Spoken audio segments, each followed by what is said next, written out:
Assalamualaikum warahmatullahi wabarakatuh. Salam sejahtera dan salam sehat untuk kita semua. Apa kabar semuanya? Semoga selalu dalam keadaan sehat dan selalu diberikan perlindungan oleh Allah Subhanahu wa taala. Amin amin ya rabbal alamin. Pada kesempatan yang berbahagia ini, kami dari kelompok 4, Praktikum Teknologi Sediaan Solid kelas 2B, Akademi Farmasi Yarsi Pontianak angkatan 2019 akan mempresentasikan sebuah jurnal ya, sebuah hasil diskusi atau hasil kajian kami terhadap sebuah jurnal dengan judul Optimasi Asam Tartrat dan Natrium Bikarbonat Granul Effervescent Kombinasi Ekstrak Daun Guazuma ulmifolia dan kelopak Hibiscus sabdarifalin. Adapun untuk keanggotaan dari kelompok 4 ini sendiri, yaitu saya sendiri, Yusril Iza Maulana, kemudian Umira Vernika, kemudian Windy Rahayu Harsyam, dan Zulfa Safitri. Adapun untuk dosen pembimbing dari kelompok 4 ini sendiri, yaitu Ibu Apoteker Hairunisa M. Farm. Nah, bagian pertama yang akan dijelaskan dalam kajian jurnal ini adalah pendahuluan. Ya, di mana untuk pendahuluan ini sendiri dibagi menjadi beberapa poin penjelasan di dalam PowerPoint ini. Yang pertama, daun jati Belanda atau Guazuma ulmifolia lam dan kelopak bunga Rosella hibiscus sabdarifalin secara empiris digunakan sebagai jamu anti hiperlipidemia. Nah, jadi untuk kedua tanaman ini memang secara turun temurun ya secara pengalaman atau empiris itu sudah dijadikan sebagai jamu, khususnya jamu anti hiperlipidemia. Jadi inilah yang menyebabkan kenapa penelitian ini dilakukan. Inilah yang menyebabkan latar belakang penelitian ini dilakukan dan menjadi pondasi yang kuat kenapa penelitian ini dilakukan dan dibuat dalam sebuah jurnal. Seperti itu ya. Kemudian, ekstrak etanol daun jati Belanda mengandung flavonoid, saponin, dan tanin dengan kadar tinggi. Kandungan flavonoid dalam jati Belanda dapat menurunkan kolesterol. Tanin memiliki aktivitas anti hiperlipidemia, saponin dapat menghambat lipase pankreatik.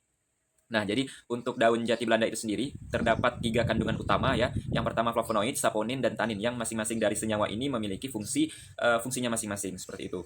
Nah, kelopak bunga Rosella mengandung beberapa senyawa fenolik sederhana dan beberapa senyawa flavonoid seperti antosianin, antosianidin, dan glikosida quercetin serta asam organik atau asam sitrat dan asam malat dan beberapa derivatnya. Kandungan antosianin pada kelopak bunga Rosella memiliki aktivitas anti-hiperlipidemia. Nah, inilah kesamaan dari kedua tanaman ini yang sama-sama memiliki aktivitas sebagai anti-hiperlipidemia seperti itu. Nah, itulah dipercaya kenapa masyarakat mempercayainya sebagai jamu anti hiperlipidemia karena kedua tanaman ini memiliki fungsi yang sama. Mungkin dengan latar belakang itu, mungkin masyarakat berpikir bahwa dua tanaman ini bisa dikombinasikan. Ya, walaupun memang beberapa penelitian pernah menyatakan bahwa daun jati Belanda ini memang fungsinya sebagai anti hiperlipidemia, kemudian kelopak bunga Rosella ini memang sebagai anti hiperlipidemia, tapi di dalam jurnal ini membahas kombinasi dari keduanya. Nah, apa sih kenapa harus dikombinasikan, nanti akan dijelaskan pada slide-slide berikutnya. Ya, padahal sejauh ini belum ada penelitian yang mengkombinasikan dua tanaman ini. Ya, yang hanya diketahui dari beberapa jurnal yang ada bahwa dua dari tanaman ini memang sebagai anti hiperlipidemia, tetapi belum ada jurnal atau penelitian yang mengkombinasikan dari dua tanaman ini. Hanya jurnal inilah yang mengkombinasikan dua tanaman ini, seperti itu. Kombinasi ekstrak etanol daun jati Belanda dan ekstrak air kelopak bunga Rosella mampu menurunkan kadar kolesterol total, trigliserida, kolesterol LDL, dan meningkatkan kadar HDL pada tikus percobaan. Nah, pada percobaan ini menggunakan tikus percobaan ya. Nah, selanjutnya, di pasaran terdapat beberapa produk jamu yang mengandung daun jati Belanda atau kelopak bunga Rosella sebagai anti hiperlipidemia. Namun belum ada kombinasi antara keduanya. Nah, ini yang seperti yang saya bilang sebelumnya, belum ada kombinasi di keduanya. Oleh karena itu diperlukan pengembangan formulasi salah satunya dalam bentuk sediaan granul effervescent. Nah, untuk mengkombinasikan kedua tanaman ini, maka peneliti dalam jurnal ini mengkombinasikan atau membuat formulanya dalam bentuk sediaan granul effervescent. Granul effervescent dipilih karena bentuk sediaan ini mempunyai rasa yang menyenangkan, dapat memberikan efek menyegarkan, dapat menutupi rasa bahan aktif yang pahit, dan mudah digunakan. Jadi, sediaan ini memang sangat praktis, sangat efisien, dan pastinya dapat membantu masyarakat yang memang tidak menyukai rasa pahit, kemudian yang memang tidak suka dalam minum obat, ya, dan lain sebagainya. Maka, sebagai seorang farmasis, ya, di sini juga peneliti itu berkreasi mengkreasikan dua tanaman ini agar dapat dijadikan sebagai sediaan yang praktis, efisien, dan efektif. Salah satunya dengan membuat granul effervescent ini. Pada penelitian ini, untuk mendapatkan suatu sediaan granul effervescent yang acceptable, dibutuhkan jumlah asam basa yang optimum. Nah, jadi asam basanya juga harus optimum juga nih, harus maksimal. ya harus optimal dalam membuat sediaan granul effervescent ini. Sumber asam dan basa yang digunakan adalah asam tartrat dan asam bikarbonat. Nah, ini juga sudah jelas di judulnya juga seperti ini ya. Nih, optimasi asam tartrat dan natrium bikarbonat granul effervescent, kombinasi ekstrak daun Guazuma ulmifolialam dan kelopak Hibiscus sabdarifa. Jadi seperti itu. Nah, kita lanjut ke slide berikutnya. Nah, untuk alat dan bahan ini sendiri, adapun alat yang digunakan dalam penelitian yang tertulis di jurnal ini adalah seperangkat alat-alat gelas, kemudian grinder mixer, kemudian rotary evaporator, kemudian oven, panci infus, kompor gas, freeze dryer, kemudian spatula, lemari pendingin, timbangan analitik, kemudian alat penguji sifat alir dan sudut diam, kemudian ada juga alat uji bobot jenis mampat, kemudian pH meter, ayakan mes 100, kemudian mortir dan stamper, kemudian cawan penguap, desikator, dan perangkat lunak design export trial 10.0.6 seperti itu. Adapun bahan yang digunakan dalam percobaan ini tentunya kedua bahan utama ya, yaitu daun jati Belanda dan kelopak bunga rosella yang diperoleh dari daerah Kabupaten Jember, kemudian aquades, kemudian dextrin, etanol 96%, kemudian etanol 96%, kemudian etanol 70%, kemudian diperoleh dari aneka kimia ya, kemudian natrium bikarbonat, kemudian asam tartrat, kemudian kemudian PVP, kemudian aspartam, kemudian yaitu PVP atau PVP, kemudian aspartam dan laktosa yang diperoleh dari bratacem seperti itu ya. Itulah untuk alat dan bahan ya yang digunakan dalam percobaan ini.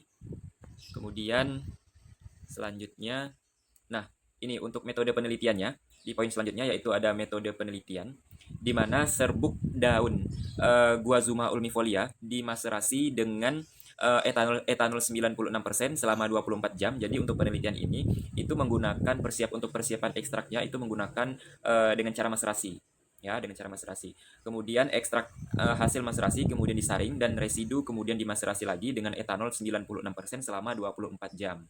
Ekstrak etanol diuapkan menggunakan rotary evaporator pada suhu 60 derajat Celcius, kemudian serbuk kelopak bunga Hibiscus sabdarifa Linn diekstraksi dengan metode infus selama 15 menit pada suhu 90 derajat Celcius, setelah itu disaring dan dikeringkan menggunakan freeze dryer. Nah, jadi untuk persiapan ekstraknya itu menggunakan dua metode, yang pertama metode maserasi dan kedua metode infundasi atau infus ya.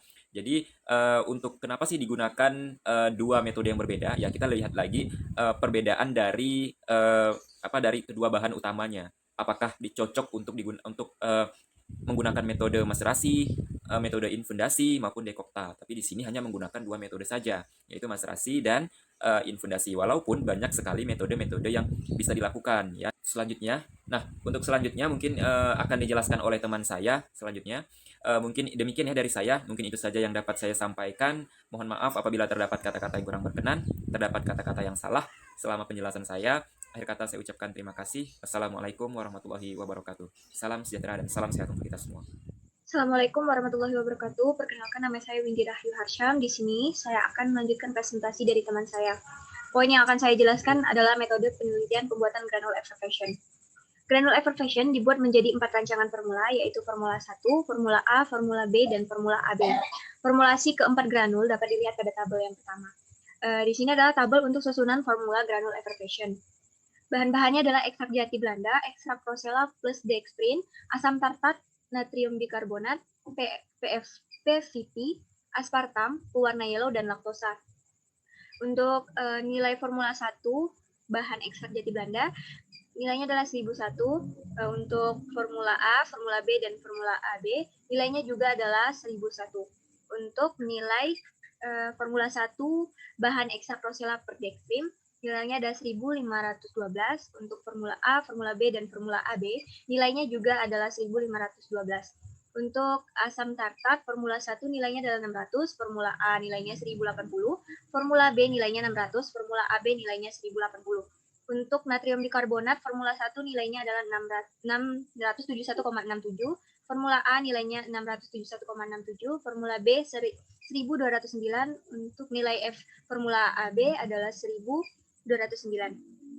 Untuk nilai PVP pada formula 1 nilainya 60, formula A, formula B, formula AB nilainya juga adalah 60.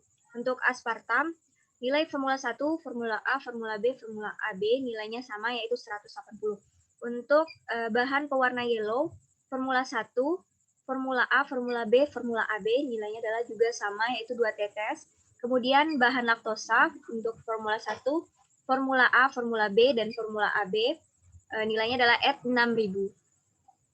Granul asam dibuat dengan mencampurkan ekstrak kering rosella, ekstrak daun jati Belanda, laktosa, dan aspartam dan asam tartat dalam mortir. Larutan PVP dicampurkan sedikit demi sedikit sampai terbentuk granul. Granul basah dibuat dengan mencampurkan natrium bikarbonat dan pewarna yellow. Larutan PVP dicampurkan sedikit demi sedikit. Semua granul diayak menggunakan ayakan 16 mesh dan dikeringkan dalam oven selama 2 hari.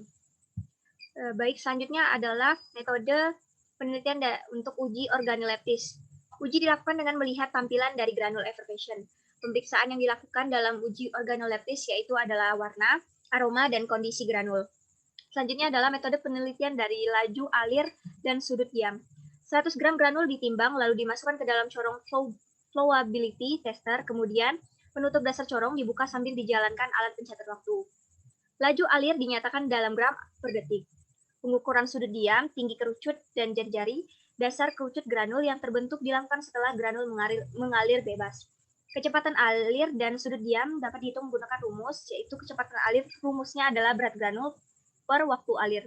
Untuk rumus sudut diam, yaitu alfa sama dengan tan, kemudian tinggi kerucut dibagi jari-jari. Selanjutnya adalah metode dari bulk density dan tap density. Yang pertama, ditimbang sejumlah granul dari setiap formula hingga volume gelas ukur mencapai 100 ml dan dicatat volume awal atau V0. Kemudian, gelas ukur dipasang pada alat dan alat dihidupkan. Pengetapan dilakukan sampai 500 kali ketukan atau sampai diperoleh volume konstan. Kemudian volume konstan atau VD dicatat. Kompresibilitas granul dihitung menggunakan rumus Karst Index dan Hausner ratio, seperti pada persamaan berikut. Itu untuk bulk density, rumusnya berat granul per V0, untuk tap density, berat granul per VT, untuk Karst Index, rumusnya tap density dikurang bulk density dibagi tap density dikali 100%. Untuk rumus Hausner ratio, yaitu tap density dibagi bulk density. Selanjutnya adalah metode penelitian dari kandungan lembab granul. Itu 6 gram granul dimasukkan ke dalam alat moisture content analyzer, kemudian alat dijalankan dengan pengatur suhu hingga 105 derajat Celcius. Selanjutnya adalah metode dari uji waktu larut. 6 granul dimasukkan ke dalam gelas berisi aquades sebanyak 200 ml. Kemudian waktu larut ditentukan mulai dari granul dimasukkan ke dalam gelas hingga seluruh granul larut dalam aquades tersebut. Selanjutnya adalah metode dari uji pH. 6 granul dilarutkan dalam beker gelas berisi air sebanyak 200 ml. Alat pH meter yang akan digunakan sebelumnya dikalibrasi terlebih dahulu dengan menggunakan larutan buffer pH 7. Selanjutnya elektroda dicelupkan ke dalam sampel dan dibiarkan beberapa saat sampai diperoleh nilai pH sampel yang stabil.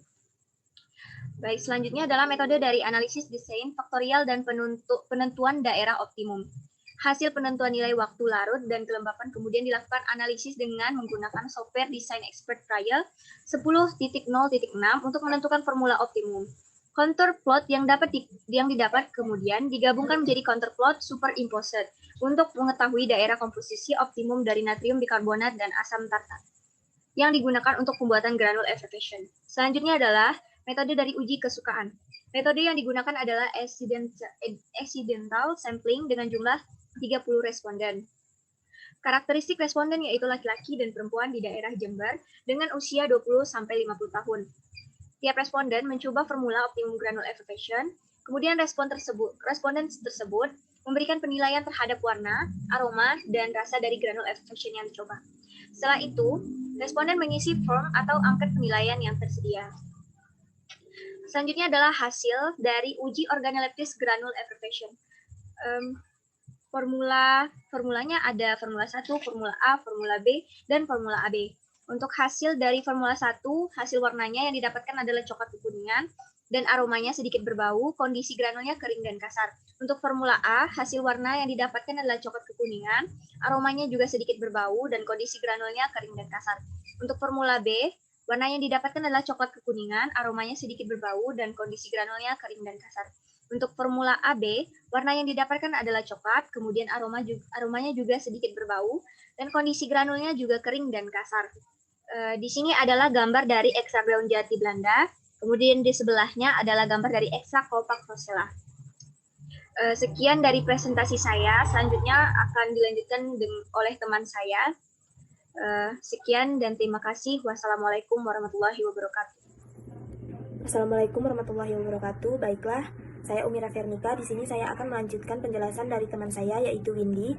Di sini ada hasil yaitu gambar 2 granul effervescent yang berdasarkan pengujian laju alir menunjukkan bahwa semua granul effervescent yang dihasilkan memiliki alir yang baik. Waktu alir granul yang baik adalah dari 10 gram per detik. Dan hasil pengujian laju alir granul effervescent untuk setiap formulanya dapat dilihat pada tabel 3, yaitu hasil pengujian sudut diam granul effervescent berada pada rentang 28,44 sampai 28,81 dan nilai sudut diam granul yang baik apabila tidak lebih dari 30 dan hasil pengujian sudut diam granul effervescent dapat kita lihat pada tabel 4. Dan untuk tabel 4, hasil yang diperoleh dari persen kompresitabilitas menunjukkan nilai Church Index berkisar antara 12,48 hingga 13,34%. Hasil ini sesuai dengan literatur yang menyatakan bahwa granul yang memiliki nilai Church Index kurang dari 15% memiliki kemampuan alir yang baik. Nilai Harness rasio yang diperoleh dari keempat formula berkisar dari 1,10 hingga 1,15. Nilai Harness rasio pada rentang 1,00 sampai 1,18 dikatakan memiliki kemampuan alir yang baik. Dan hasil pengujian sudut diam granul effervescent dapat dilihat pada tabel 5. Dan untuk tabel 5 sendiri, hasil pengujian pH granul effervescent yang diperoleh berkisar 6,13 hingga 6,46 dan berdasarkan data yang diperoleh menunjukkan bahwa nilai pH keempat formula telah memenuhi nilai pH effervescent yang baik yaitu 6-7. Dan untuk pengukuran pH sendiri perlu dilakukan karena jika larutan effervescent yang terbentuk terlalu asam dapat mengiritasi lambung, sedangkan jika terlalu basah dapat menimbulkan rasa pahit dan tidak enak. Dan untuk hasil pengujian pH granul sendiri dapat kita lihat pada tabel 6. Baiklah, untuk tabel 6 yaitu dapat dilihat pada hasil uji kelembapan granul effervescent dapat diperoleh kandungan lembab yang berkisar antara 1 sampai 33 hingga 1,93%. Berdasarkan hasil tersebut, keempat formula memenuhi persyaratan kelembapan granul effervescent dari bahan ekstrak, yaitu kurang lebih dari sama dengan 5%. Hasil uji kelembapan granul effervescent dapat kita lihat pada tabel 7, yaitu hasil kelembapannya. Hasilnya adalah untuk waktu yang diperoleh dapat menunjukkan bahwa semua formula granul telah memenuhi persyaratan waktu larut yaitu kurang dari 150 detik. Dan untuk hasil kelembapan granul effervescent sendiri dapat dilihat pada baiklah untuk tabel 8 sendiri yaitu hasil uji kesukaan terhadap skor warna, aroma, rasa granul effervescent dari keempat formula dapat dilihat pada gambar 3 yaitu gambar 3 menunjukkan persentase hasil uji granul effervescent. Untuk penilaian terhadap warna ditunjukkan oleh warna biru, dan untuk penilaian kesukaan aroma ditunjukkan warna merah, dan penilaian kesukaan rasa ditunjukkan warna hijau, dan dari hasil uji kesukaan terhadap warna diperoleh hasil bahwa 26,66% responden menyatakan sangat suka, dan 40% responden menyatakan suka, dan 33,33% menyatakan tidak suka terhadap sediaan tersebut. Pada penilaian aroma, 10% responden menyatakan sangat suka, dan 50% responden menyatakan suka, dan 40% responden menyatakan tidak suka. Penilaian rasa merupakan faktor penting dalam menentukan keputusan akhir konsumen dalam menerima atau menolak suatu produk pangan. Berdasarkan penilaian responden, didapatkan 50% responden sangat suka dan 33,33% responden menyatakan suka dan 16,66% responden menyatakan tidak suka. ikhlas, saya akan melanjutkan penjelasan dari Umira Vernica, yaitu pembahasan. Data uji organoleptis yang diperoleh menunjukkan bahwa tidak ada perbedaan aroma dan kondisi granul effervescen pada keempat formula, namun terdapat perbedaan pada tampilan warna.